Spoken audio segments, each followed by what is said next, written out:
Mbahaye ikaze inshuti bakunzi bacu mwese aho muri hatandukanye, reka mbashimire kandi mbifurize kugubwa neza mu bihe byose murimo, ku migabane yose murimo ku isi, abatwumva bari mu Rwanda ndetse no mu bihugu bindi bitari mu Rwanda, ahantu hose ari umuntu wumva ikinyarwanda mwese ndabasuhuje. Reka rero muri uyu mwanya mbasabe mukande subscribe, kubera ko iyo uyikanze bituma ibiganiro byose dushyizeho uhita ubireba, cyane ko ibiganiro biba ari byiza kandi bifasha abantu kumenya ibintu n'ibindi. Muri uyu mwanya muzi ko amaze iminsi bagize amakuru ajyanye n'abashaka kwimukira muri Canada. Mu kanya mbafitiye ikiganiro kindi ndibuze kubashyiriraho kigendanye n'ukuntu ushobora kuza muri Canada biturutse ku mafaranga wowe ufite. Amafaranga ufite ashobora gutuma uza muri Canada ndetse ugahita ubona ibyo bita permanent residence cyangwa se PR.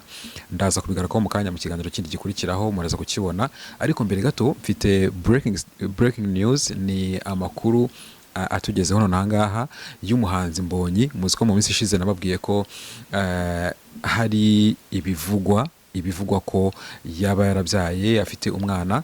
Muri uyu mwanya rero amakuru atugezeho, hari ifoto igiye hanze. Reka maze mbabwire ko muri iyi minsi amakuru ya gospel, amakuru ya showbiz yose muri rusange, ubundi amakuru agendana n'ibikorwa donc abantu bakora, abahanzi bakora, abantu batandukanye bavuga butumwa. Ubwo ndavuga cyane muri gospel. Muri gospel muri iyi minsi ameze nk'ahantu niba navuga ngo hari crise cyangwa se uko nabisobanura. Mu myaka yashize, mu myaka igihe twakoraga ku maradiyo, byabaga ari ibintu bikomeye, byabaga ari ibintu byiza. Wasangaga hari amakonseri, hari abantu bateguye ibitaramo, hari launch y'amakorari, hari indirimbo nshyashya abantu bagomba kumenya, hari abahanzi bari kuzamuka, underground bari kuzamuka bakeneye promotion, ukabona ibintu ni byiza, hari movement. Ariko muri iyi minsi muri gospel yacu yo mu Rwanda rwose ubona hari ikibazo, ntago nzi umuti wacyo, ariko ntekereza ko n'iri koreshwa rya social media, uburyo itangazamakuru ryahindutse cyane, nabyo bishobora kuba bigiramo uruhare. Hanyuma rero reka muri uyu mwanya bagezeho nyine amwe mu makuru. Muri iyi minsi hasigaye havugwa abantu kurusha kuvugwa ibikorwa byabo. Ibikorwa byo babyigaragaza akenshi biba biri ku ma social media, ku ma YouTube, ku ma Instagram, ahantu hose bihari. Hanyuma hakaba n'ibindi biba bivugwa rero inyuma yabo. Mu minsi ishize Mbonyi akora igitaramo, yabajijwe ikibazo kigendanye n'ibyamuvugwagaho, cyane ibigendanye n'uko bavugaga ko yaba yarabyaye, afite umwana yabyaye. Hanyuma aravuga ati iminsi izabisobanura, iminsi izabigaragaza. Avuga ati ibyo ni ibintu by'abwana, ni ibintu by'iki. Reka nge nse nk'umwumva, no kubera ko burya kuvuga ngo umuntu yabyaye, ngo umuntu afite umwana, uko bigira big deal mu by'ukuri. Okay, ku muhanzi w'umustar nka Mbonyi uririmba gospel, kuba yaba yarabyaye atarakoze ubukwe, wenda waba harimo inkuru.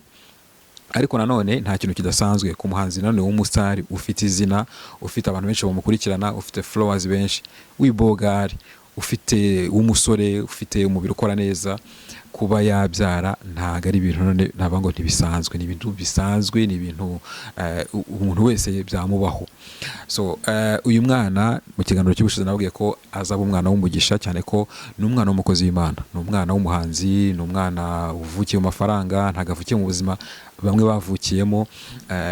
Harimo na Mbonyi, ntekereza ko nawe atabayeho mu buzima bwiza cyane, ariko ntago nzi background ye, ambabarire ntabwo nzi background yiwe. Ariko uyu mwana ubuzima avukiyemo ni ubuzima bw'amafaranga, ni ubuzima bw'umuntu, bw'umupapa, umubyeyi ufite amafaranga, ufite izina, ufite ibikorwa byiza.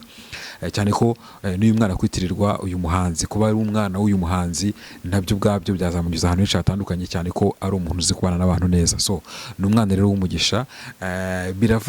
Biravugwa ubwo nanjye ndagendera mu bivugwa nkuko byagiye bivugwa. Uyu mwana bavuga ko yamubyaranye n'umukobwa ugeze kwitabira amarushanwa ya Nyampinga, amarushanwa y'ubwiza mu Rwanda, akaba yitwa Uwase Eveline. Uyu mukobwa yitabiriye amarushanwa ya Nyampinga inshuro ebyiri. Ubwa mbere ntago yatwaye igikombe, ndetse n'ubwa kabiri ntagitwaye, ariko hari ibikombe yagiye atwaramo hagati aho ngaho. Ndaza kubereka amafoto y'ibyo yatwaye. Hanyuma rero ntago abashe kuba Nyampinga. Mu minsi ishize kuri Instagram yiwe yashyizeho ifoto ateruye umwana, ntago yerekanye ishusho y'umwana, ari nabyo ngiramukundiye, kubera ko ubundi si byiza gushyira abana bacu kuri social media, cyane abana batoya baba bafiteho n'izo nkuru ziri kubavugwaho ukuntu, si byiza. Nkuko mubibona kuri iyi foto, amufashe atamwerekana muri kamera, ndetse nanjye uyu mukobwa nahisemo kutamwerekana ku gitangazamakuru cyanjye, ahubwo uwamushaka abamuzi bamukurikirana kuri Instagram ziwe cyangwa se n'ahandi hatandukanye wenda bamubona, ariko njyewe nahisemo nanjye guhisha isura yiwe.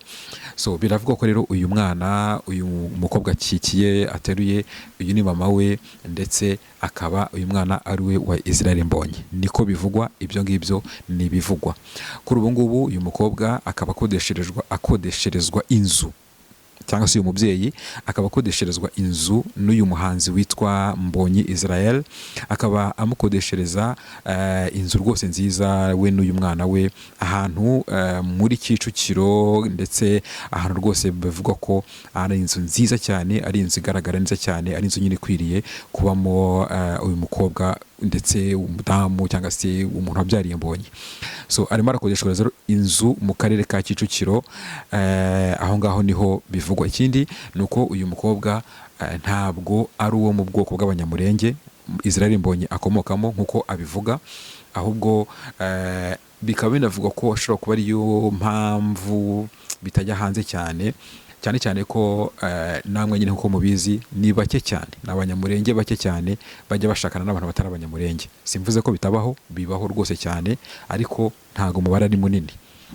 So ubwo rero amakuru ari aho hanze nayo ngayo, mbibutse ko ibi ngibi ni bivugwa. Hari n'igihe wasanga uyu mwana Eveline ateruye atari uwe, nabyo birashoboka.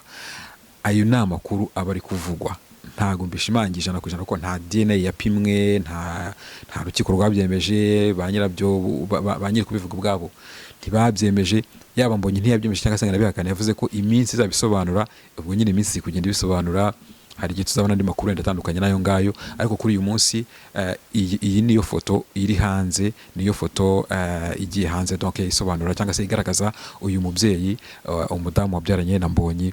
Akaba ari umukobwa nyine ko nababwiye witabiriye amarushanwa Nyampinga. Urumva ntabwo ari umukobwa woroshye, ni umukobwa uri muri monde nyine ya showbiz, nawe uri muri monde y'abastar. Akaba rero ari uwo nguwo. Reka mbashimire mwese abadukunda, abakunda ibiganiro byacu, mukomeze mudukurikirane, mukane subscribe. Kandi niba Mbonyi, ikindi nshatse kuvuga nuko niba Mbonyi rwose umwana ari wawe, felicitation, usubire nta mahwa. Uyu mwana umufate neza, ndetse n'umubyeyi we bafate neza rwose, bakurire umwana akure neza, akure yumva uburyohe bw'umubyeyi we, ndetse yumva n'uburyohe bw'amafaranga yawe n'ubustari bwawe. Niba kandi atari byo nabwo komeze kwihangana, wihanganire nyine ayo magambo y'abantu, wihanganire ibivugwa, wihanganire uwo musozi wemerewe wurire nk'uko bisobanuye amagambo, nyine iminsi zabisobanura. Reka mbashimire cyane, mukomeze mugubwe neza, mukane subscribe, ndabakunda cyane. Bye bye.